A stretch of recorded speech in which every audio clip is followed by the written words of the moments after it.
Well, it's been a while. Feels like it's been a month since I recorded anything.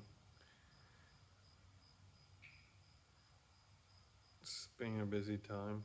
It's been good.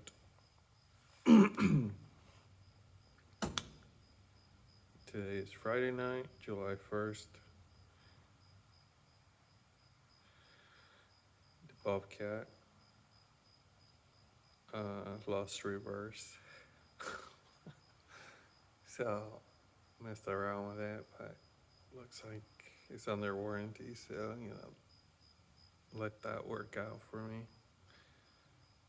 You can still move it. Still moves forward after all. So, yeah, figure that out. Today was interesting. Let's see where to start. I lost Beaky yesterday, one of my favorite chickens.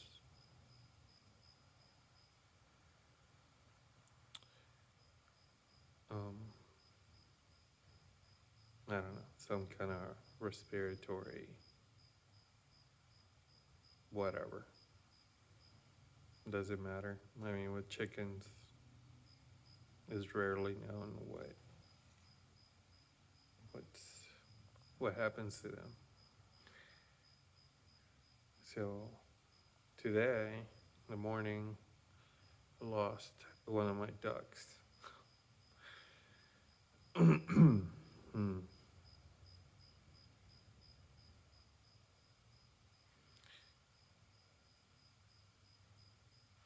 So, when something negative or is viewed as negative happens,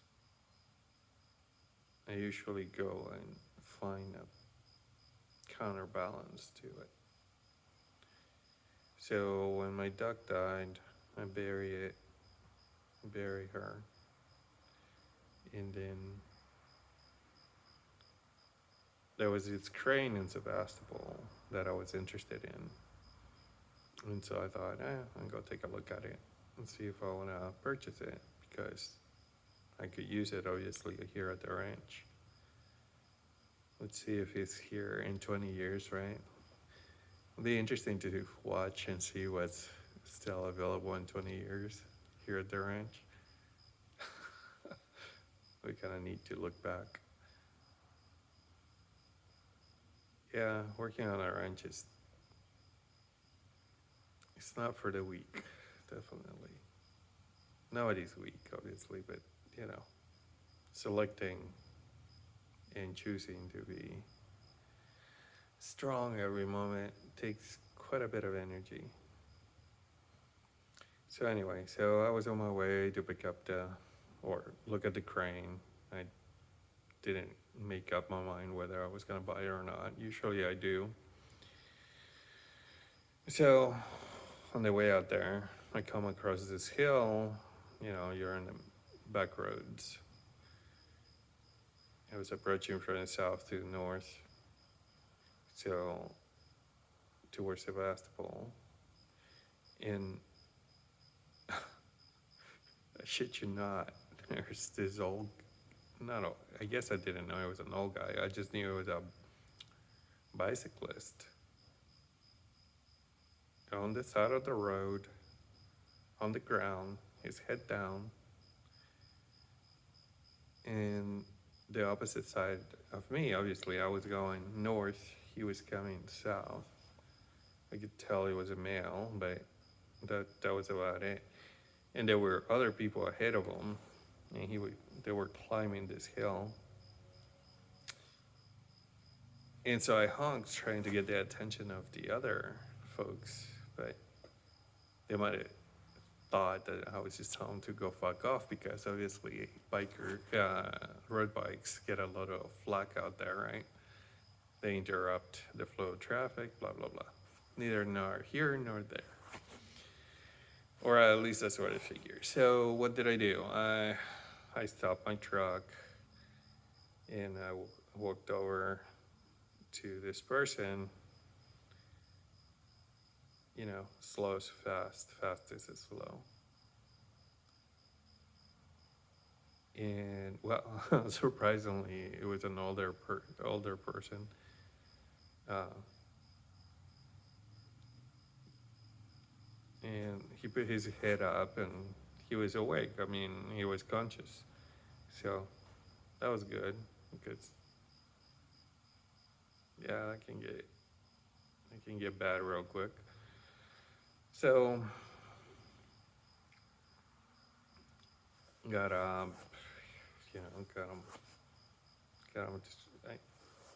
checked him at least visually. He seemed all right. He didn't have any scrapes. Apparently, he started telling me that he had been sick and uh, he was pushing himself a little too hard, which yeah, he was. So I asked him if he wanted a ride because obviously I don't think it was a good idea for him to continue. But so I gave him the choice, and he said that he would take the ride. So I have my old flatbed with me, so it was kind of good because I can just throw the bike on the back. Pretty simple. So give him a ride. And anyway, the point is that was my way of returning the balance. Because when something negative happens, we usually attempt to even it out by doing some harm to other people. Some people do. I mean, I'm around people that are fucking crazy sometimes. That's what they do. It's called women. I'm kidding. It's funny that way though. Guys do it all the time too. It's the whole flight or fight mode.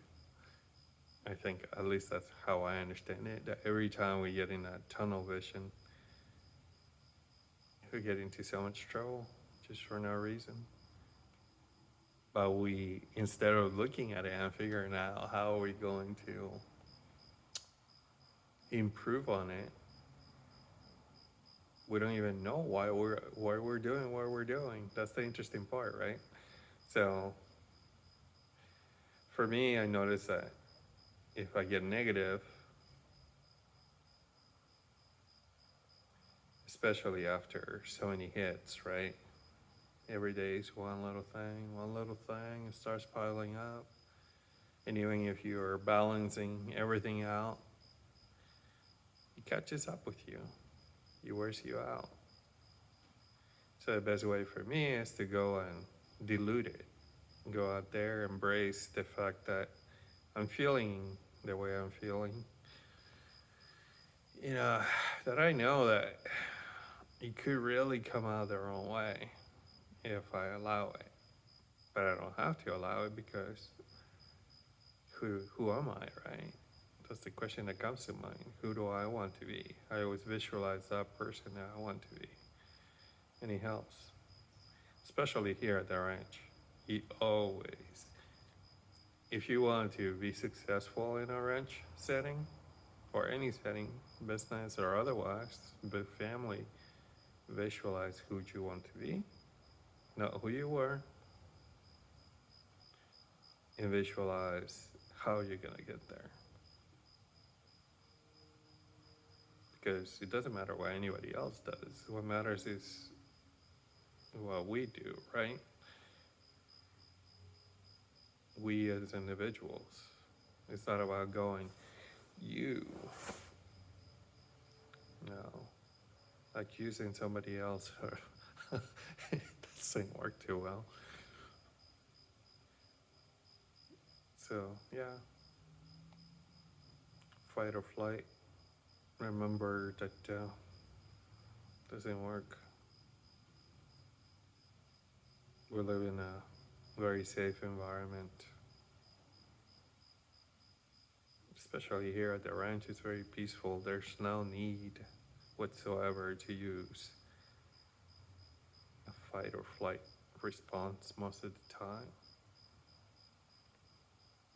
Instead, curiosity and creativity comes to mind for me. And that's why I get creative. I go on the road and go help. If I see something on the road with this, obviously a bicyclist or someone changing a tire, or I'll stop. I'll do some. I gotta create momentum for what I want in my life, what I want to attract. And what do I want to attract? Well, good energy. I don't want to attract darkness or whatever you want to call it. There's so many layers to it. Most people don't think about these things. It's not that simple.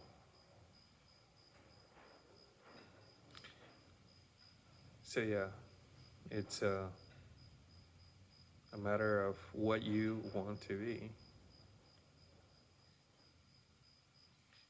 Of course, I'm saying all this. Let's see what in 20 years what I think about it, right? If was I on the right track? Because so far I've been doing these things. I've been living it. For instance, my team is at its best right now. I mean, we're talking a dozen people that are working, that are clicking, that are connecting. It's not random. It's the leadership. The leadership. I had so many bad moments in the past 2 years that shown me that it was the leadership that made a difference. Because when the leadership was weak and pathetic, everyone suffered. Because the leadership was using way too much fight or flight instead of understanding, instead of becoming more creative and having more curiosity towards what the team wanted, what the team was able to do, and most importantly, what they are not able to do. Because when we listen to people, when, for instance, when someone says, I'm not comfortable with horses, because obviously hiring people that are not horse people is challenging, right? So listening to those people, listening to the honesty that they're not comfortable with horses. And you might say, of course, it's like hire horse people. Yeah, but then you have people that are over the top with it. They are already medicated to follow a certain pattern, which I don't want.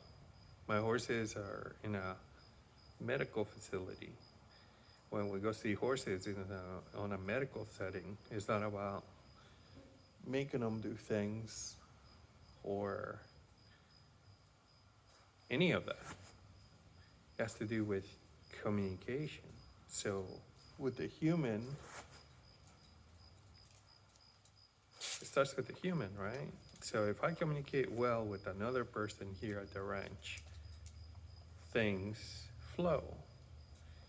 It's not, but if I attempt to change her behavior, for instance, on a human, for instance, being late or leaving early for some reason or whatever it is, those are behaviors. Those are not things that I should be concentrating on. Why?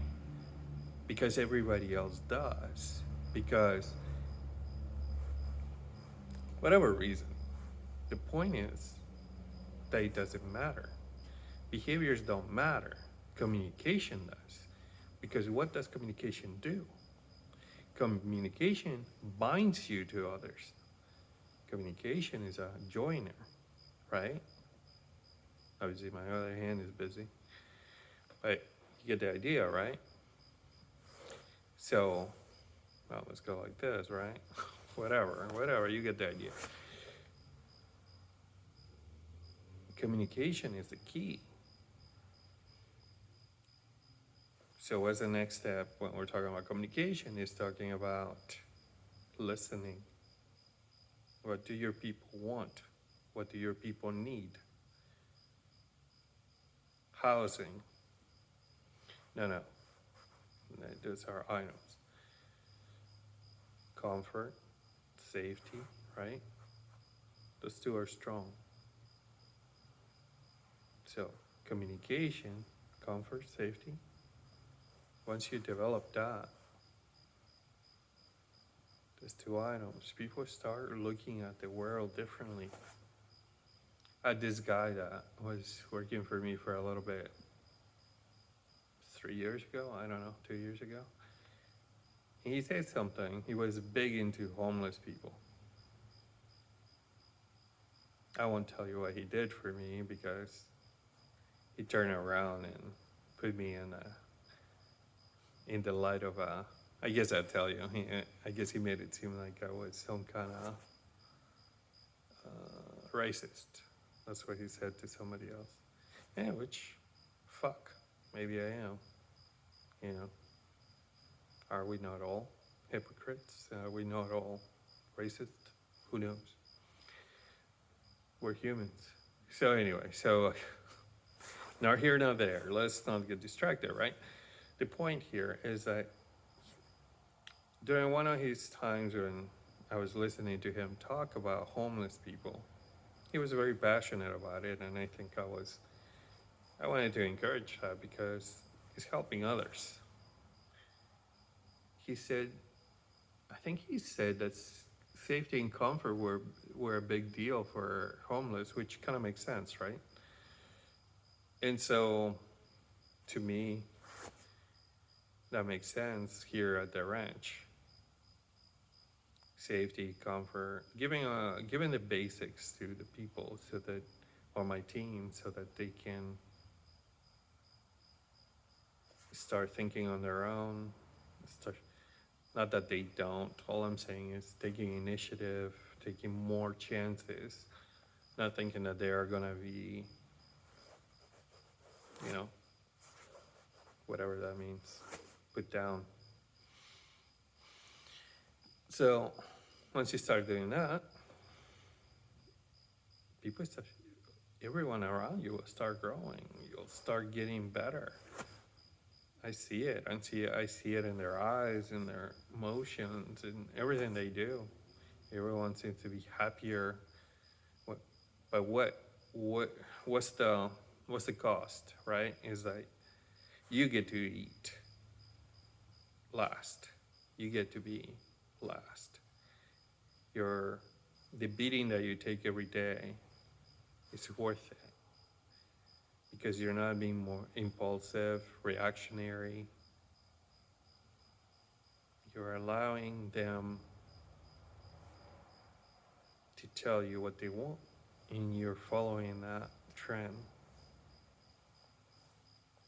And that makes for better communication, better establishment of a culture. And it's the same thing you do with the horse. See, it translates to the horse. And that's what people don't understand. They want to change behaviors, but behaviors are not the key. Never were.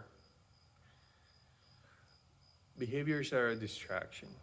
Concentrate on communicating with the horse on the ground, be with them one-on-one, spend the time, get to know your horse, get that trust. It's the same with the human, it's the same fucking thing. And you can say, what do I know about horses, right? Well, I know what I know. I can tell you that it's not behavior that I'm working on. I'm working on communication. All right, so that's enough of that. I think I'm gonna go and chill. It's Friday night. I'm gonna go party, which means I'm gonna go to sleep. So, it's been fun. See you in 20.